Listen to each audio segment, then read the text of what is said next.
ഈശോയ്ക്കും മാതാവിനും 1000 നന്ദി. എൻ്റെ പേര് ജിഫി റൊമൈൻ.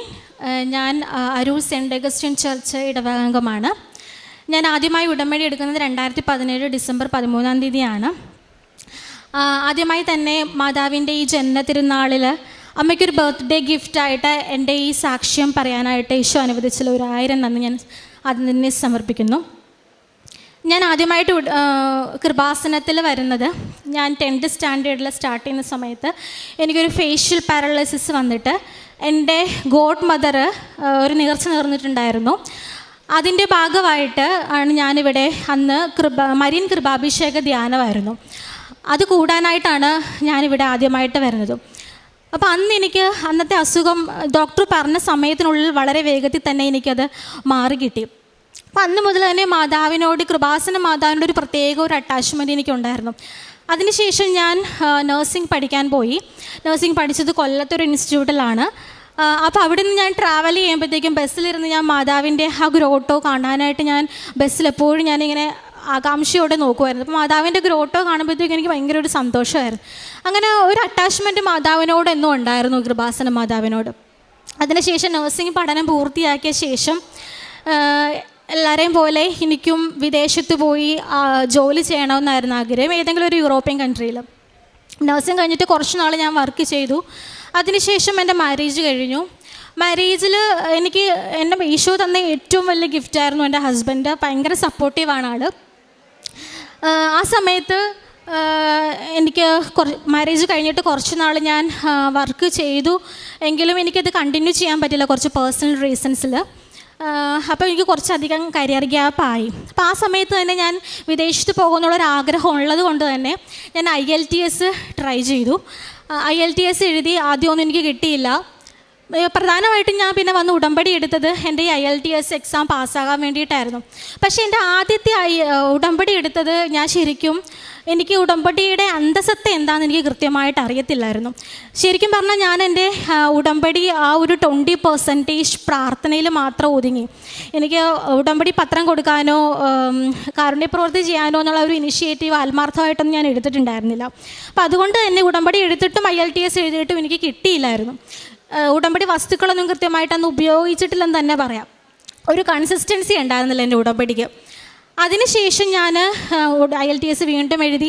8-9 പ്രാവശ്യമൊക്കെ ഞാൻ IELTS എഴുതിയിട്ടുണ്ട്. അവസാനം ഞാൻ ശരിക്കും ഡിപ്രസ്ഡായി. പിന്നീടാണ് ഞാൻ ഉടമ്പടിനെക്കുറിച്ച് കൂടുതൽ അറിയുന്നത്, ഒരു കാര്യം മനസ്സിലാക്കാനിടയായത്. ഉടമ്പടി നമ്മൾ കൃത്യമായിട്ട് ചെയ്തില്ലെങ്കിൽ അതൊരു തിരിച്ചടിയായിട്ട് നമുക്ക് നമ്മുടെ ലൈഫിൽ വരുമെന്നുള്ളത്. അപ്പോഴത്തേക്കും എനിക്ക് പേടി, ഞാൻ ഉടമ്പടി കൃത്യമായിട്ട് പാലിക്കാത്തത് കൊണ്ടാണ് എനിക്കിങ്ങനെ ഒരു തിരിച്ചടി വന്നതെന്നുള്ളത്. പിന്നെ എനിക്ക് ഉടമ്പടി പുതുക്കാനും ഒരു ഭയങ്കര ഭയമായിരുന്നു. എക്സാം എഴുതാൻ തന്നെ എനിക്ക് ഭയമായിരുന്നു. പിന്നെ അതിന് ശേഷമാണ് കോവിഡ് കാലഘട്ടം വരുന്നത്. ആ സമയത്ത് ഹസ്ബൻഡിന് കുറച്ച് ബിസിനസ്സൊക്കെ ഉണ്ടായിരുന്നു. ആ ബിസിനസ്സിൽ ഒത്തിരി പ്രോബ്ലംസായി. ഫിനാൻഷ്യലി കുറച്ച് നല്ല സ്ട്രഗ്ലിംഗ് ആയി. അപ്പോഴത്തേക്കും എനിക്ക് ഒരു കുറേ കരിയർ ഗ്യാപ്പായി. അപ്പോഴത്തേക്കും ജോബിൽ പ്രവേശിക്കണം, തിരിച്ച് കയറണം എന്നുള്ളൊരാഗ്രഹം വന്നു. അപ്പോൾ വീണ്ടും ഈ ഒത്തിരി കരിയർ ഗ്യാപ്പ് ഉള്ളത് കൊണ്ട് നല്ലൊരു സ്ഥാപനത്തിൽ ജോലി കിട്ടാച്ചിട്ട് ബുദ്ധിമുട്ടാണ് ആസ് എ നേഴ്സ്. അപ്പോൾ ആ സമയത്ത് കോവിഡ് ടൈമിൽ എനിക്ക് ഒരു ജോലിയിൽ പ്രവേശിക്കാനുള്ള ഒരു അവസരം കിട്ടി, ഈസി ആയിട്ട് അവസരം കിട്ടി. അങ്ങനെ ഞാൻ ആ ജോലിയിൽ പ്രവേശിച്ചു. അതിനുശേഷം ആ കോവിഡ് ടൈം കഴിഞ്ഞപ്പോഴത്തേക്കും ആ സെയിം ഇൻസ്റ്റിറ്റ്യൂട്ടിൽ തന്നെ എനിക്ക് ഒരു സൂപ്പർ സ്പെഷ്യാലിറ്റി ബ്ലോക്കിൽ എനിക്ക് അവിടുത്തെ ഒരു ഇൻ്റർവ്യൂ അറ്റൻഡ് ചെയ്യാനും അങ്ങോട്ടേക്ക് ഒരു ICUവിൽ എനിക്ക് ജോബിൽ പ്രവേശിക്കാനും സാധിച്ചു. അപ്പം ആ ഇൻ്റർവ്യൂ അറ്റൻഡ് ചെയ്തപ്പോഴും ഞാൻ ഉടമ്പടി കാശുരൂപം ഉപയോഗിച്ചായിരുന്നു. കരിയർ ഗ്യാപ്പ് ഉള്ളത് കൊണ്ട് ഒരു ഇൻ്റർവ്യൂ അറ്റൻഡ് ചെയ്യുന്നത് ഒരു ചലഞ്ചിങ് കാര്യമായിരുന്നു എനിക്ക്. അങ്ങനെ ഞാൻ ആ ഇൻ്റർവ്യൂ അറ്റൻഡ് ചെയ്തിട്ട് ലിസ്റ്റിൽ വന്നെങ്കിലും എന്നെ വിളിച്ചിട്ടുണ്ടായിരുന്നില്ല. പക്ഷേ 1-2 മാസം കഴിഞ്ഞിട്ടും വിളിക്കാതായപ്പോൾ ഞാൻ ലൈറ്റ് ക്യാനിൽ പ്രെയർ റിക്വസ്റ്റ് ഇട്ട് പ്രാർത്ഥിച്ചു. അത് ഞാൻ ഡേറ്റ് ഇട്ട് പ്രാർത്ഥിച്ചു. അപ്പം എന്നെ അത്ഭുതപ്പെടുത്താനായിട്ട് മാതാവ് ആ പർട്ടിക്കുലർ ഡേറ്റിൽ തന്നെ മാതാവ് എനിക്ക് ജോയിനിങ് കോൾ വന്ന് ജോയിൻ ചെയ്യണമെന്ന് പറഞ്ഞിട്ട് ഹോസ്പിറ്റലിൽ നിന്ന് കോൾ വന്ന്. അപ്പോഴത്തേക്കും എനിക്ക് ശരിക്കും വിശ്വാസമായി, കൃപാസന മാതാവ് സമയത്തിൻ്റെ മാതാവാണെന്ന് എനിക്കന്ന് മനസ്സിലായി. എനിക്കന്ന് ഭയങ്കര വിശ്വാസമായി. അങ്ങനെ ജോലിയിൽ പ്രവേശിച്ചു കഴിഞ്ഞപ്പോഴാണ് എനിക്ക് OET ഒന്ന് ട്രൈ ചെയ്യണമെന്ന് ഞാൻ ആഗ്രഹിക്കുന്നത്. അങ്ങനെ OET ട്രൈ ചെയ്യാനായിട്ട് OET എഴുതാൻ വേണം. എനിക്ക് ഈശോയും ഇല്ലാണ്ട് എനിക്ക് എക്സാം പാസ്സാവാനും മീൻസ് എക്സാം എഴുതാനും എനിക്ക് ഭയങ്കര ഭയമായിരുന്നു.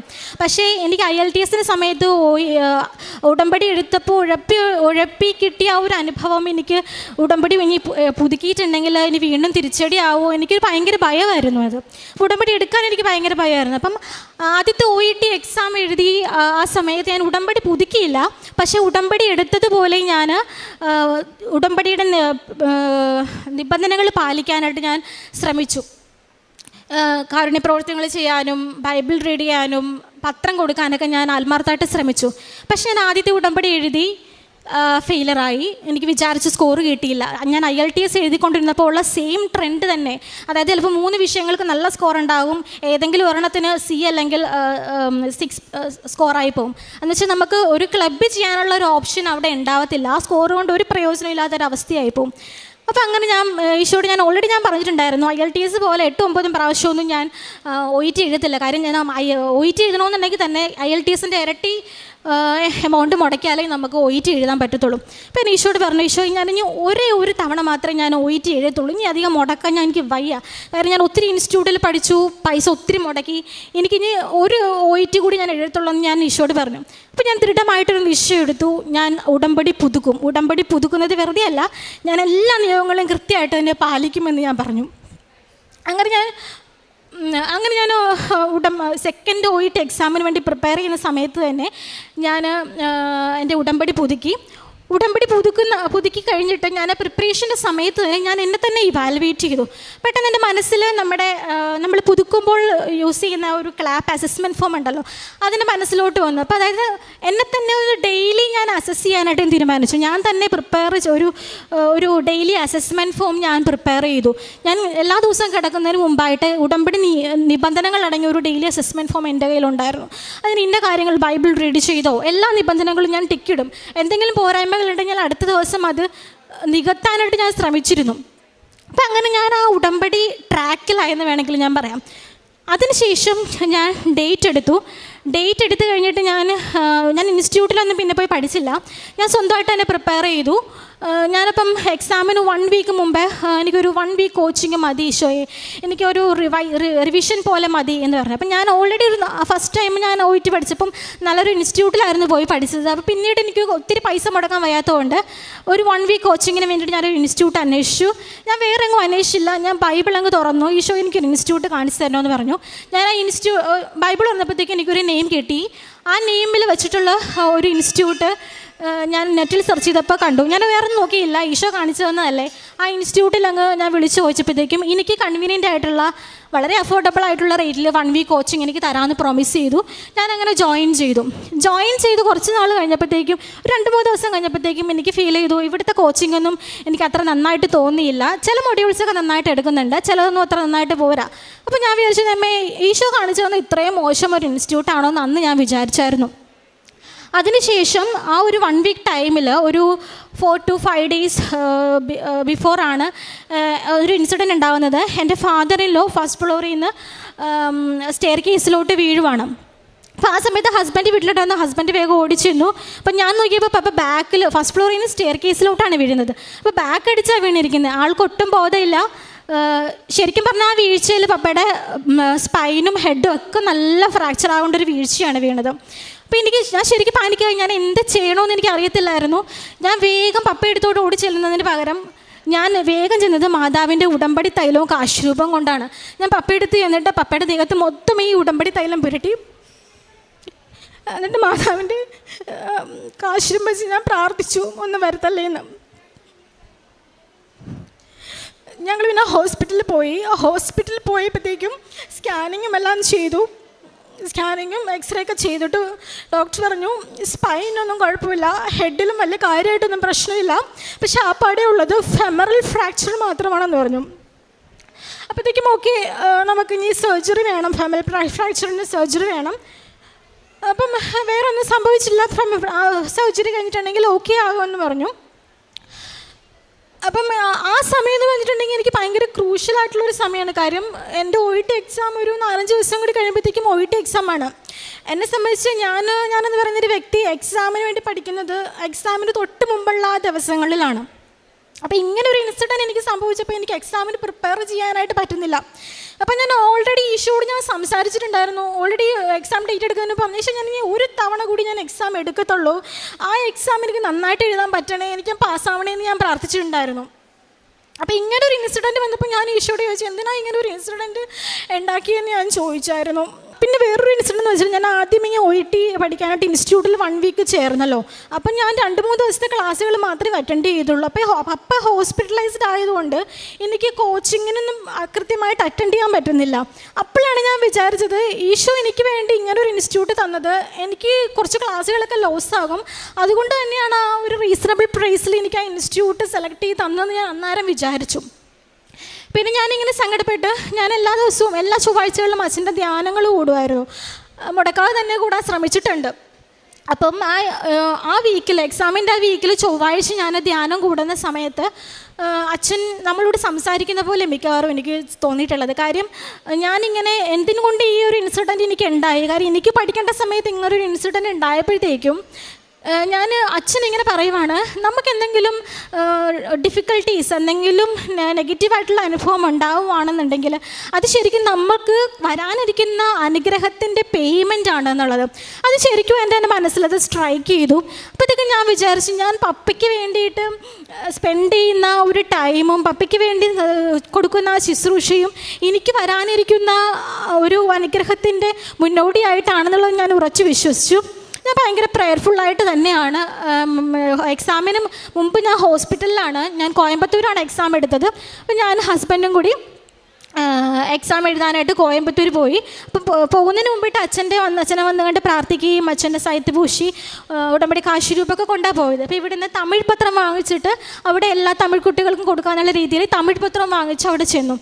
അവിടെ ചെന്ന് കഴിഞ്ഞപ്പോഴത്തേക്കും എൻ്റെ കേസിൽ ആ എക്സാം സെൻറ്റർ എനിക്ക് ഭയങ്കര ഫേവറബിളായിട്ടായിരുന്നു എല്ലാ മൊഡ്യൂൾസും.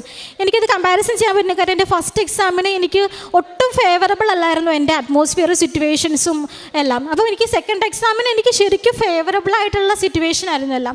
അപ്പോൾ ഞാൻ ഈശോയോട് ഞാൻ പറഞ്ഞിട്ടുണ്ടായിരുന്നു, എനിക്ക് എക്സാം എഴുതി കഴിഞ്ഞിട്ട് ഞാൻ ഭയങ്കര കോൺഫിഡൻ്റ് ആയിരിക്കണം, ഞാൻ പാസ്സാകും എന്നുള്ള ഒരു ഉറപ്പ് എനിക്ക് തരണേന്ന് ഞാൻ പറഞ്ഞിട്ടുണ്ടായിരുന്നു. ഞാൻ എക്സാം ഇരിക്കുന്ന സമയത്ത് ഞാൻ ഏറ്റവും ബാക്കിലായിരുന്നു എനിക്കൊരു സീറ്റ് കിട്ടിയത്. അപ്പം ആ സമയത്ത് എൻ്റെ ബാക്കിൽ ആരോ നിൽക്കുന്ന പോലെ എനിക്ക് ഫീൽ. ഞാൻ എപ്പോഴും ഇങ്ങനെ പുറകോട്ട് തിരിഞ്ഞ് നോക്കുമായിരുന്നു, എൻ്റെ പുറകിൽ ആരോ നിൽക്കുന്നത്. അപ്പോൾ എനിക്ക് മനസ്സിലായി മാതാവിൻ്റെ കൂടെ ഉണ്ട്, ഉറപ്പായിട്ട് എൻ്റെ കൂടെ ഉണ്ട് എന്നുള്ളത് എനിക്ക് മനസ്സിലായി. ഞാൻ ഓരോ മൊഡ്യൂൾസ് കഴിയുമ്പോഴും ഉടമ്പടി ഉപ്പൻ്റെ ഈ ഡ്രസ്സായിരുന്നു ഞാൻ ഇട്ടിരുന്നത്. അന്ന് ഞാൻ വിചാരിച്ചതാണോ എക്സാം പാസ്സാവുകയാണെന്നുണ്ടെങ്കിൽ ഞാൻ ഈ ഡ്രസ്സ് ഇട്ട് തന്നെ ഞാൻ വന്ന് മാതാവിനോട് സാക്ഷ്യം പറയൂ എന്നുള്ളത്. അപ്പം ഞാൻ എൻ്റെ പോക്കറ്റിൽ കുറച്ച് ഉപ്പുണ്ടായിരുന്നു. ആ ഉപ്പ് എല്ലാ മൊഡ്യൂൾസിൻ്റെ പേപ്പറിൻ്റെ ഉള്ളിൽ ഞാൻ പ്രാർത്ഥിച്ച് വിശ്വാസ പ്രമാണം ചൊല്ലിയാണ് ഞാൻ എക്സാം പേപ്പർ ഞാൻ കൊടുത്തത്. അതിനുശേഷം ഞാൻ ഭയങ്കര ഒരു പ്രത്യേക ഒരു എനർജി ആയിരുന്നു എക്സാം കഴിഞ്ഞപ്പോഴത്തേക്കും. അത് കഴിഞ്ഞിട്ട് എക്സാം സെൻറ്ററിൽ നിന്ന് ഇറങ്ങി പുറത്ത് വന്നിട്ട് ഞാൻ തമിഴ് പത്രം എല്ലാവർക്കും ഞാൻ വിതരണം ചെയ്തു. ഇവിടുത്തെ കാര്യങ്ങൾ എല്ലാവരോടും ഞാൻ അവരോട് എനിക്ക് തമിഴ് അറിയില്ലെങ്കിൽ കൂടിയും എനിക്ക് പറ്റുന്ന പോലെ ഞാൻ അവരോട് എക്സ്പ്ലെയിൻ ചെയ്ത് കൊടുത്തു. ഒരു പ്രത്യേക എനർജി ആയിരുന്നു. അത് കഴിഞ്ഞിട്ട് ഞാൻ വീട്ടിൽ വന്നപ്പോഴത്തേക്കും എനിക്ക് ഭയങ്കര കോൺഫിഡൻസ്, ഞാൻ എന്തായാലും ഞാൻ പാസ്സാകും. അതുപോലെ തന്നെ എക്സാം റിസൾട്ട് വന്നപ്പോഴത്തേക്കും ഞാൻ പാസ്സായി. എനിക്ക് അയർലൻഡ് സ്കോർ കിട്ടി. അപ്പോൾ ഓക്കെ, എനിക്ക് ഇന്ന സ്ഥലത്ത് പോകണം, UK പോകണം, അങ്ങനെയൊന്നും ഭയങ്കര നിർബന്ധമൊന്നുമില്ലായിരുന്നു. ഈശോൻ്റെ ഇഷ്ടം അയർലൻഡിലോട്ട് പോകുകയാണെന്നുണ്ടെങ്കിൽ ഓക്കെ അയർലൻഡ് സ്റ്റാർട്ട് ചെയ്യാം. അയർലൻഡിൻ്റെ സ്വപ്നത്തിലില്ലായിരുന്നു. എന്നാൽ പിന്നെ അയർലൻഡ് ഈശോൻ്റെ ഇഷ്ടം അതാണെന്നുണ്ടെങ്കിൽ അയർലൻഡ് സ്റ്റാർട്ട് ചെയ്യാം, പ്രോസസ്സിങ് സ്റ്റാർട്ട് ചെയ്യാമെന്ന് പറഞ്ഞ് അയർലൻഡ് പ്രോസസ്സിങ് സ്റ്റാർട്ട് ചെയ്തു. പ്രോസസ്സിങ് സ്റ്റാർട്ട് ചെയ്ത് കഴിഞ്ഞപ്പോഴാണ് എനിക്ക് മനസ്സിലായത് അയർലൻഡിലോട്ട് UK പോലെ അങ്ങനെ ഈസി ആയിട്ടൊന്നും പോകാൻ പറ്റത്തില്ല എന്നുള്ളത്. കാര്യം അയർലൻഡിൻ്റെ ഞാൻ പ്രോസസ്സിങ് സ്റ്റാർട്ട് ചെയ്യുന്ന സമയത്ത് അയർലൻഡിൻ്റെ റിക്രൂട്ട്മെൻറ്റ് എംബാർഗോ നടക്കുമായിരുന്നു. അയർലൻഡിൻ്റെ റിക്രൂട്ട്മെൻറ്റ് ഫ്രീസിങ് നടക്കുന്ന സമയമാണ്. അപ്പം ഞാൻ വർക്ക് ചെയ്യുന്ന ഡിപ്പാർട്ട്മെൻറ്റ് CTVS ICU ആണ്, അതായത് ഹാർട്ട് സർജറി ഡിപ്പാർട്ട്മെൻറ്റാണ്. അപ്പോൾ ഒരു സ്പെഷ്യാലിറ്റി ഏരിയ ആയതുകൊണ്ട് അയർലൻഡിൽ എങ്ങനെയാണെന്ന് പറഞ്ഞിട്ടുണ്ടെങ്കിൽ നമ്മൾ എവിടെയാണോ വർക്ക് ചെയ്യുന്നത് ആ സ്ഥലത്തുള്ള ഇൻ്റർവ്യൂ വരുമ്പോൾ മാത്രമേ നമുക്ക് ഇൻ്റർവ്യൂ ഓപ്പർച്യൂണിറ്റി കിട്ടത്തുള്ളൂ. അപ്പം ഈ എംബാർഗോ നടക്കുന്നതുകൊണ്ട്, റിക്രൂട്ട്മെൻറ്റ് എംബാർഗോ നടക്കുന്നതുകൊണ്ട് കിട്ടുന്ന ഇൻ്റർവ്യൂസും വളരെ കുറവാണ്. എൻ്റെ സ്പെഷ്യാലിറ്റി ഏരിയയിലോട്ട് ഇൻ്റർവ്യൂ വരത്തില്ല. പിന്നെ മാത്രമല്ല അവരുടെ റിക്വയർമെൻറ്റ്സ് കൂട്ടുകയും ചെയ്തു. നമ്മൾ കറൻ്റ്ലി വർക്ക് ചെയ്യുന്ന ഏരിയയിൽ അറ്റ്ലീസ്റ്റ് 2 years എക്സ്പീരിയൻസ്, ഇപ്പോൾ അത് 4 yearsഉം 6 yearsഉം ആയിട്ട് അവർ കൂട്ടി. അപ്പം എന്നെ സംബന്ധിച്ചിടത്തോളം ഞാൻ ആ പ്രോസസ്സിങ് സ്റ്റാർട്ട് ചെയ്യുന്ന സമയത്ത് എനിക്ക് കറൻ്റ്ലി വർക്ക് ചെയ്യുന്ന ഡിപ്പാർട്ട്മെൻറ്റിൽ 2 years ആവുന്നതേ ഉണ്ടായിരുന്നുള്ളൂ. ഒത്തിരി കരിയർ ഗ്യാപ്പും ഉണ്ടായിരുന്നു. മാത്രമല്ല ഗൾഫ് കൺട്രി എക്സ്പീരിയൻസ് ഉള്ളവരെയാണ് അവർ കൂടുതലും സെലക്ട് ചെയ്തിരുന്നത്. എനിക്കാണെങ്കിൽ ഗൾഫ് കൺട്രി എക്സ്പീരിയൻസും ഇല്ല. അപ്പം ഞാൻ ഒത്തിരി കഷ്ടപ്പെട്ടു, കുറേ ഏജൻസീനെ വിളിച്ചു, അവരെല്ലാവരുടെ സൈഡിൽ നിന്ന് റിജക്ഷൻസാണ് എനിക്ക് വന്നത്. അവസാനം ഒരു ഏജൻസി എനിക്ക് വാക്ക് വന്നു, 1-2 മാസം കഴിയുമ്പോഴത്തേക്കും എനിക്കൊരു 2 years കറണ്ട് വർക്കിംഗ് എക്സ്പീരിയൻസ് ആവും, അന്നേരം ഇൻ്റർവ്യൂ തരാം, ഒരു ഇൻ്റർവ്യൂ വരുന്നുണ്ടെന്ന് പറഞ്ഞ് പ്രോമിസ് ചെയ്തു. അപ്പോൾ ഞാൻ ഹോപ്പ്ഫുള്ളി അത് വെയിറ്റ് ചെയ്തു. അവസാനം ഫെബ്രുവരിയിൽ എനിക്കൊരു ഇൻ്റർവ്യൂ കിട്ടി.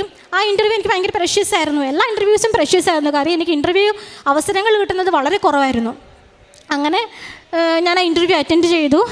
ഞാനിവിടെ എൻ്റെ പ്രധാനപ്പെട്ട കാര്യങ്ങൾ നടക്കണം അച്ഛൻ്റെ അടുത്ത് വന്നിട്ട് പ്രാർത്ഥിച്ച് സൈത്ത് പൂശി ഉടമ്പടി കാശുരൂപ ഉപയോഗിച്ചിട്ടാണ് ഞാൻ കയറുന്നത്.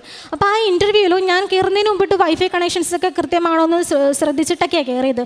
ഇൻ്റർവ്യൂ സ്റ്റാർട്ട് ചെയ്ത് കുറച്ച് കഴിഞ്ഞപ്പോഴത്തേക്കും വൈഫൈ പ്രോബ്ലംസ് ഉണ്ടായി. അവർ പറയുന്നത് എനിക്ക് വ്യക്തമാകുന്നില്ല, ഞാൻ പറയുന്നത് അവർക്ക് മനസ്സിലാവുന്നുണ്ടോ എന്ന് എനിക്ക് അറിയത്തില്ല. ഞാനൊരു ക്വസ്റ്റ്യൻ തന്നെ ഒരു 4-5 പ്രാവശ്യമെങ്കിലും റിപ്പീറ്റ് ചെയ്ത് ചോദിച്ചിട്ടുണ്ട്. അപ്പോൾ എൻ്റെ കോൺഫിഡൻസ് മൊത്തം പോയി. ആറ്റുനോറ്റ് കിട്ടിയ ഒരു ഇൻ്റർവ്യൂ അവസാനം ഇങ്ങനെയായി. എനിക്കിനി കിട്ടത്തില്ലെന്ന് 100% ഉറപ്പായിരുന്നു. കാര്യം ഞാൻ ആൻസർ ചെയ്തു, എല്ലാത്തിനും ആൻസർ ചെയ്തു, പക്ഷേ ചോദിച്ച ക്വസ്റ്റ്യൻസ് ഞാൻ എടുക്കാനായിട്ട് 5 പ്രാവശ്യം ചോദിച്ച ചോദ്യമെങ്കിലും അവരോട് ചോദിക്കേണ്ടി വന്നിട്ടുണ്ട്. അങ്ങനെ അവസാനം ഞാൻ ഇൻ്റർവ്യൂ കഴിഞ്ഞ് ഇറങ്ങിയപ്പോഴത്തേക്കും ഞാൻ ഹസ്ബൻഡിനോട് പറഞ്ഞു, എനിക്കിത് കിട്ടത്തില്ല, എനിക്കിനി ഒരു ഇൻ്റർവ്യൂ കിട്ടാനും പോകുന്നില്ല എന്ന് പറഞ്ഞു. അടുത്ത ദിവസം ഏജൻസിയിൽ നിന്ന് എനിക്ക് കോൾ വന്നു, ഞാൻ ഇൻ്റർവ്യൂ സെലക്റ്റഡ് ആയി എന്നുള്ളത്. അപ്പോൾ എനിക്ക് ഭയങ്കര വണ്ടർ അടിച്ചിരിക്കുക. കാരണം ഞാൻ ഇത്രയും പ്രോബ്ലമാറ്റിക്കായിട്ട് ഇൻ്റർവ്യൂ അറ്റൻഡ് ചെയ്തിട്ട് എനിക്ക് ഈ ഇൻ്റർവ്യൂ കിട്ടിയപ്പോഴത്തേക്കും ശരിക്കും എനിക്ക് എൻ്റെ ഗ്രേസ് അല്ല, എൻ്റെ ഒരു മെറിറ്റ് അല്ല, മാതാവിൻ്റെ ഒരു ഗ്രേസ് കൊണ്ട് എനിക്ക് കിട്ടിയതാണെന്ന് എനിക്ക് ഇൻ്റർവ്യൂ എന്നെ അറിയാവുന്ന എല്ലാവരോടും ഞാൻ പറയുമായിരുന്നു എനിക്ക് ഇൻ്റർവ്യൂ കിട്ടി, എൻ്റെ ഒരു കഴിവ് കൊണ്ടല്ല, എൻ്റെ ഫ്രണ്ട്സിനോടൊക്കെ ഞാൻ പറയുമായിരുന്നു. അങ്ങനെ പ്രോസസ്സിങ് സ്റ്റാർട്ട് ചെയ്തു. അയർലൻഡിൻ്റെ പ്രോസസ്സിങ് വെച്ച് കുറച്ച് ലോങ് പ്രോസസ്സാണ്. പ്രോസസ്സിങ് സ്റ്റാർട്ട് ചെയ്തു. ഓൾമോസ്റ്റ് ഒരു വിസ പ്രോസസ്സിങ്ങിലേക്ക് അടുക്കാറായപ്പോഴത്തേക്കും എനിക്ക് ഏജൻസിയിൽ നിന്നൊരു മെസ്സേജ് വരുവാണ്, ഈ റിക്രൂട്ട്മെൻറ്റ് എംബാർഗോ നടക്കുന്നതുകൊണ്ട് എൻ്റെ പ്രോസസ്സിങ് ഹോൾഡ് ചെയ്ത് വെച്ചിരിക്കുവാണ്. അപ്പോഴത്തേക്കും ഞാൻ ശരിക്കും 0 ആയിപ്പോയൊരവസ്ഥയായിരുന്നു. കാര്യം എനിക്കിനി വേറെ ഇൻ്റർവ്യൂ കിട്ടത്തില്ല, എൻ്റെ പ്രോസസ്സിങ്ങും പകുതി വഴിക്ക് വെച്ച് സ്റ്റോപ്പായിപ്പോയി. ഇനി അത് മുന്നോട്ട് പോകാൻ ഒരു സാധ്യതയില്ല എന്ന് വേണമെങ്കിൽ പറയാം. എനിക്കെടുത്ത് ഞാൻ ഡിസിഷൻ ലെറ്ററും എക്സ്പയർ ആകും ഉടനെ തന്നെ. അപ്പോൾ അതുകൊണ്ട് എനിക്ക് ഒരു ചാൻസും ഇല്ല ഇൻ്റർവ്യൂ കിട്ടാൻ വേണ്ടിയിട്ട്. അപ്പം ഞാൻ ശരിക്കും ഡിപ്രഷനായി പോയി. എന്താ പറയേണ്ടത് നിർത്തില്ല. ഞാൻ ആരോടും മിണ്ടാതെ എൻ്റെ ഈ കാര്യം ആരോടും ഞാൻ പറഞ്ഞില്ല. പുറത്ത് ഞാൻ ആരോടും ചിരിച്ച് കളിച്ച് നിൽക്കുമെങ്കിലും എൻ്റെ മനസ്സിൽ എൻ്റെ പാരൻസിനോട് പറയാൻ പോലും ഭയങ്കര ഒരു വിഷമമായിരുന്നു. കാര്യം എനിക്ക് ഇൻ്റർവ്യൂ കിട്ടിയപ്പോഴത്തേക്കും OET കിട്ടിയപ്പോഴത്തേക്കും അവർക്കും ഒരു വിശ്വാസം നന്നായിട്ട് വർദ്ധിച്ചിരുന്നു. അപ്പോൾ എനിക്ക് ഈ ഓപ്പർച്യൂണിറ്റി നഷ്ടപ്പെട്ടതിലല്ലായിരുന്നു എൻ്റെ വിഷമം. ഞാൻ ഈശോ തന്ന മാതാവിൻ്റെ കൃപാസന മാതാവ് തന്നതാണ്. ഞാൻ എൻ്റെ വാട്സപ്പ് സ്റ്റാറ്റസും എപ്പോഴും ഞാൻ കൃപാസന മാതാവിൻ്റെ ഇടത്തുള്ളൂ. അപ്പം സാക്ഷ്യങ്ങളെല്ലാം ഞാൻ ഷെയർ ചെയ്യുമായിരുന്നു. അപ്പം ഞാൻ ഓർക്കുമായിരുന്നു, കൃപാസന മാതാവിന് ഞാൻ എപ്പോഴും എൻ്റെ മെറിറ്റ് കൊണ്ടല്ല, മാതാവിൻ്റെ ഗ്രേസ് കൊണ്ടാണ് കിട്ടിയതെന്ന് എല്ലാവരോടും ഞാൻ പറയുമ്പോഴത്തേക്കും ഇങ്ങനൊരു സിറ്റുവേഷനിൽ എൻ്റെ മാതാവും ഈശോയും അവിടെ ചെറുതായി പോകുമല്ലോ എന്നുള്ളൊരു വിഷമമായിരുന്നു എനിക്കെപ്പോഴും. അവസാനം എൻ്റെ ഹസ്ബൻഡ് തന്നെ എൻ്റെ വിഷമം കണ്ടിട്ട് പുള്ളി ഭയങ്കര സപ്പോർട്ടായിരുന്നു. ഞാൻ ശരിക്കും ഡിപ്രഷൻ അടിച്ചു പോയായിരുന്നു. അവരെ എൻ്റെ സ്കോർ കൊണ്ട് ഇനി വേറെ എങ്ങും പോകാൻ പറ്റത്തില്ലായിരുന്നു, UK ഒന്നും ട്രൈ ചെയ്യാൻ പറ്റത്തില്ലായിരുന്നു. അപ്പോൾ ഹസ്ബൻഡ് കുറേ വെബ്സൈറ്റിലൊക്കെ കയറി സ്വന്തമായിട്ട് പുള്ളിക്കാരൻ അപ്ലൈ ചെയ്തു. എനിക്കൊരു പ്രതീക്ഷയില്ലായിരുന്നു. കാര്യം അയർലൻഡിലോട്ടുള്ള ഇൻ്റർവ്യൂസ് എല്ലാം ഓൾറെഡി അവിടെ അയർലൻഡിൽ പിൻ നമ്പറുള്ള നഴ്സസിനോട് വേണ്ടിയിട്ടുള്ള ഇൻ്റർവ്യൂ ആയിരുന്നു. സാറിന് എനിക്കൊരു ലിങ്ക് അയച്ചു തന്നു. ആ ലിങ്കിൽ കയറി ഞാൻ ചുമ്മാ അപ്ലൈ ചെയ്തു. പക്ഷേ അത് പിൻ നമ്പറിലുള്ള ഒരു നഴ്സസിൻ്റെ ഇൻ്റർവ്യൂ ആയിരുന്നു ചോദിച്ചത്. പിന്നെ അവസാനം ഒരു ദിവസം മാതാവ് ഞങ്ങളുടെ വീട്ടിൽ, കുടുംബ യൂണിറ്റിൻ്റെ മാതാവ് വീട്ടിൽ വന്നിട്ടുണ്ടായിരുന്നു. അപ്പോൾ അന്നേ ദിവസം ഞാൻ മാതാവിനോട് പ്രാർത്ഥിച്ചു, ചങ്ക് പൊട്ടി ഞാൻ പ്രാർത്ഥിച്ചു, മാതാവ് എനിക്കിനി വേറൊന്നും ചെയ്യാനില്ല, ഒരു മാർഗ്ഗം കാണിച്ചു തരണേ എന്നുള്ളത് ഞാൻ മാതാവിനോട് മുട്ടിപ്പായിട്ട് കരഞ്ഞു തന്നെ ഞാൻ പ്രാർത്ഥിച്ചു. എനിക്ക് സങ്കടം സഹിക്കുക വയ്യായിരുന്നു. ആ ദിവസം ഞാൻ പ്രാർത്ഥിച്ചു കഴിഞ്ഞിട്ട് മെയിൽ വന്ന് നോക്കിയപ്പോഴത്തേക്കും ഞാൻ പണ്ട് എപ്പോഴോ അപ്ലൈ ചെയ്ത ഹോസ്പിറ്റലിൽ നിന്ന് എനിക്കൊരു മെയിൽ വരുവാണ്, ഒരു പ്രീ സ്ക്രീനിങ് ഇൻ്റർവ്യൂ വേണ്ടിയിട്ട് എന്നെ അവർ ക്ഷണിച്ചിരിക്കുവാണ്.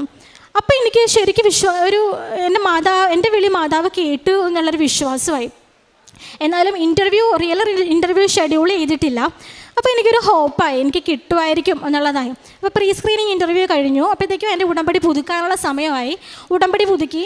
എൻ്റെ സങ്കടങ്ങളാണ് ഞാൻ ഉടമ്പടി നിയോഗത്തിൽ എഴുതി വെച്ചത്. നിയോഗങ്ങളായിട്ടല്ല, സങ്കടങ്ങളായിട്ടാണ് ഞാൻ എഴുതി വെച്ചത് ആ ഉടമ്പടിയിൽ.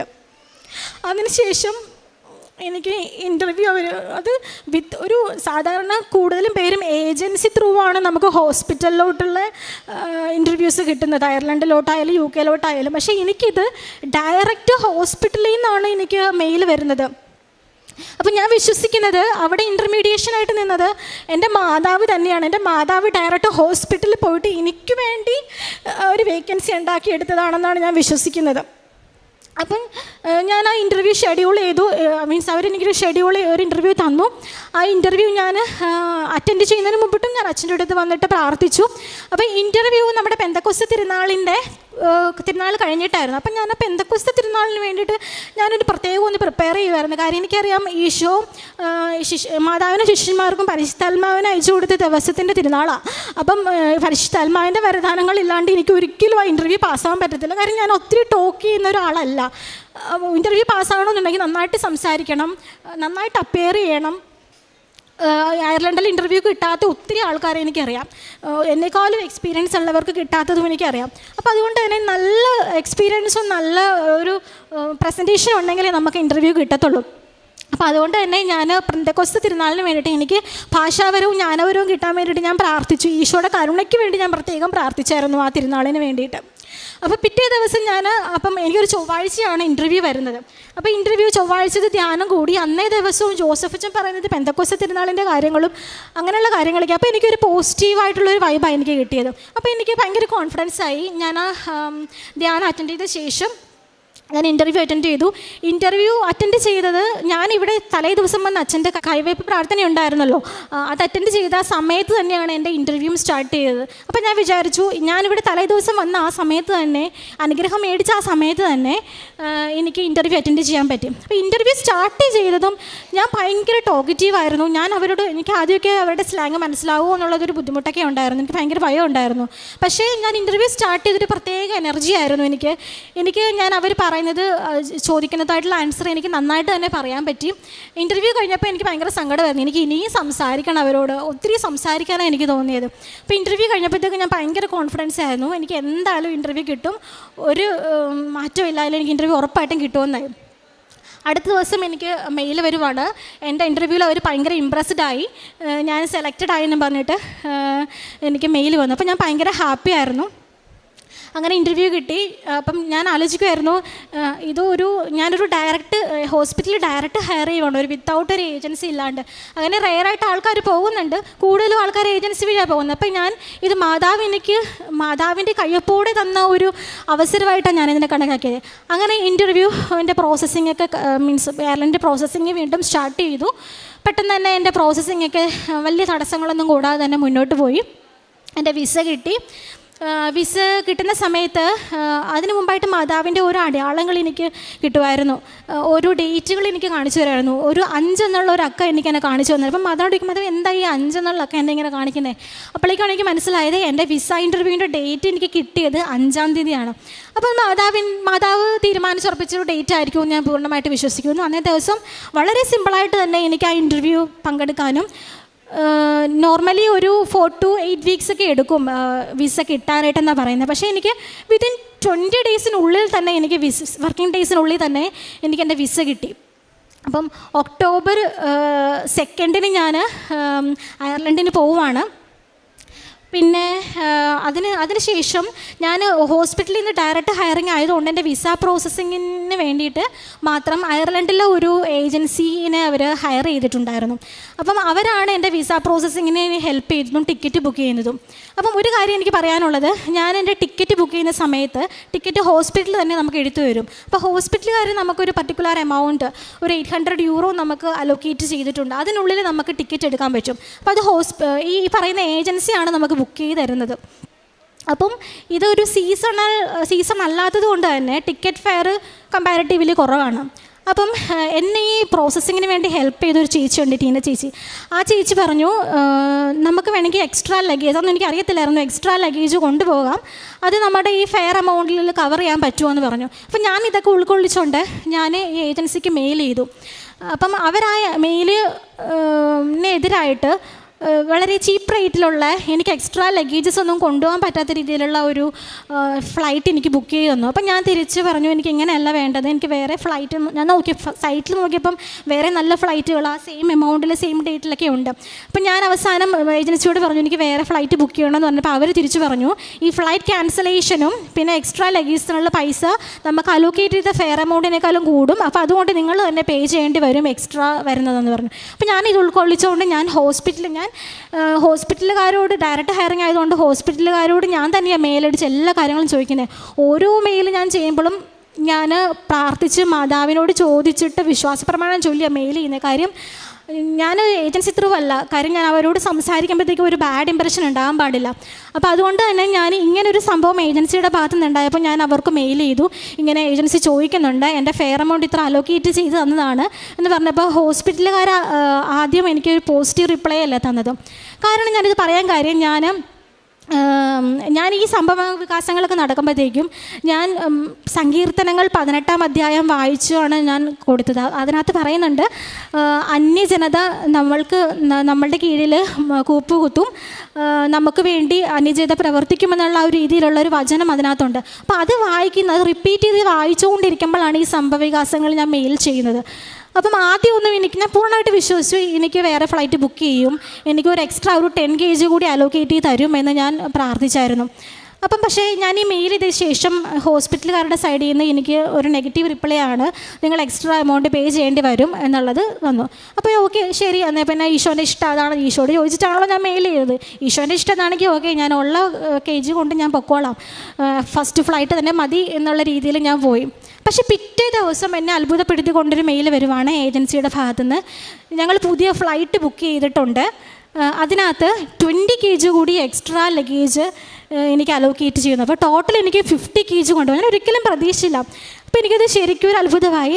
എൻ്റെ പ്രോസസ്സിങ് ത്രൂ ഔട്ട് ഈശോൻ്റെയും മാതാവിൻ്റെയും കയ്യൊപ്പുണ്ടെന്ന് ഞാൻ പൂർണ്ണമായിട്ട് വിശ്വസിക്കുന്നു. ഇതൊക്കെയാണ് എൻ്റെ കരിയറിൽ ഈശോയും മാതാവും കൂടി ചെയ്തു തന്ന എൻ്റെ സാക്ഷ്യം. പിന്നെ ഞാൻ ചെയ്ത കാര്യങ്ങളെന്ന് പറഞ്ഞിട്ടുണ്ടെങ്കിൽ ഞാൻ OET എക്സാമിൻ്റെ സമയത്ത് ഞാൻ പ്രിപ്പറേഷൻ ചെയ്യുന്ന സമയത്ത് മിക്കവാറും എല്ലാ ദിവസവും പ്രിപ്പറേഷൻ കഴിഞ്ഞിട്ട് അച്ഛൻ്റെ പഴയ ടോക്കുകളൊക്കെ കേൾക്കുമായിരുന്നു. ആരാധനയുടെ സമയത്ത് ഞാൻ പഠിച്ച കാര്യങ്ങൾ സമർപ്പിച്ച് പ്രാർത്ഥിക്കുമായിരുന്നു.